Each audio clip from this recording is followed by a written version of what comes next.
Beth finds it tough to focus when she's practicing. So setting that 5-10 minutes aside and then actually going in and knowing what to practice. So in terms of figuring out how to create a good practice schedule, what would you suggest is the best way to actually be able to sit down and get a good productive session in and not just want to get up after 5 minutes?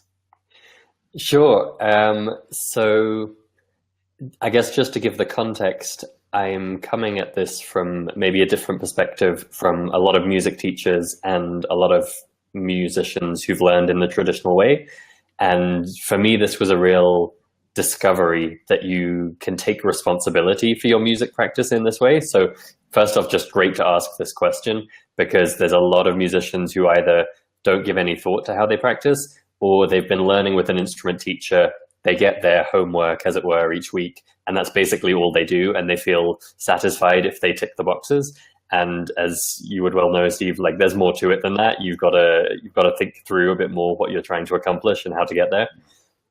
So I'd love to unpack this into a few pieces because it's such a big question. And I think, one question is, when should you practice music? So, how do you schedule it into your day? How much time do you need?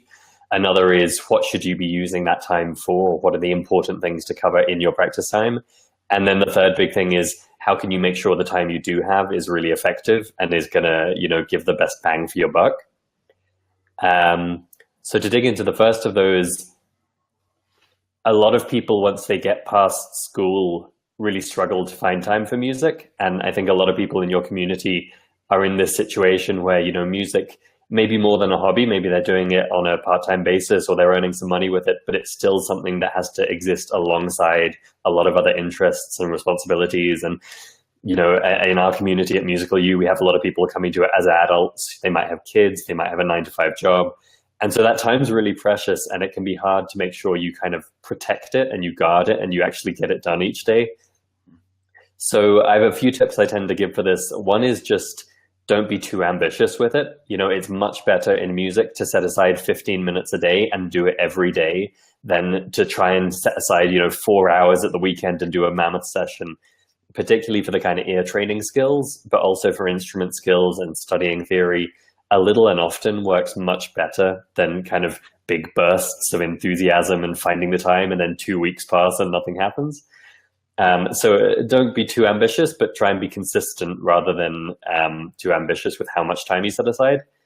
One thing that has helped a lot of our members is the idea of music time, where you kind of give it that label and you say, look, 6 till 6:30 every evening is music time. That's that, I'm going to be there every day. And it's an appointment like you treat a dentist appointment or a requirement that you pick your kids up from school. 6 to 6:30 is music time, and that's that. For some people, that works great, and it gives them that kind of rigidity to bother making it happen each day. For other people, their schedule's wacky and every day is different, and that's just not realistic. So the other strategy you can use there is to accept that it's just going to happen when it happens. And, it might be first thing in the morning because you're going to be waiting for your ride share and you've got the time to spare, or you might be doing ear training on your phone and you do it while waiting for the bus. Or you might find that the day flies by and you've got to do it at 11 p.m. before you go to bed. But you can still have that kind of determination. I will carve out my 15 minutes and I will do it every day. So some combination of those tactics tends to help people find the time on a consistent basis. So hopefully that covers kind of when to do it and how much to do it.